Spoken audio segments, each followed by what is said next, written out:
Pemirsa, dalam upaya mengurangi angka pengangguran di Kota Palembang yang berkisar 55.000 orang, Dinas Ketenagakerjaan Kota Palembang pada tahun 2025 ini gencarkan program magang kerja ke Jepang yang akan dilakukan pada bulan Agustus 2025.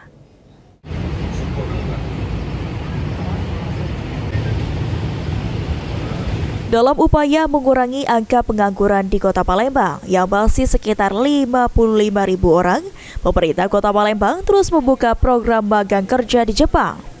Kepala Dinas Ketenagakerjaan Kota Palembang, Redian Dedi Umrin mengatakan, jika pada tahun 2025 ini pemberangkatan program magang kerja di Jepang akan dilakukan pada Agustus 2025 dan tryout akan dilakukan pada bulan Juli 2025.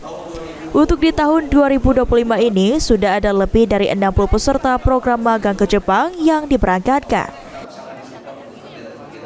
Jadi penting untuk digarisbawahi program magang Jepang itu mudah-mudahan dari sehari dua hari akan segera kita rilis untuk bisa mempersiapkan adik-adik kita.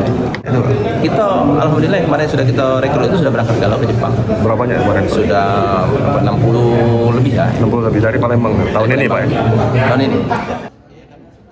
Ditambahkan Kepala Dinas Ketenagakerjaan Kota Palembang, untuk persyaratan program magang ke Jepang, para peserta harus dipastikan sehat secara fisik.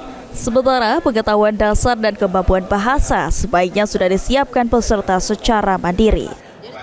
Sandi Pratama, PAL TV.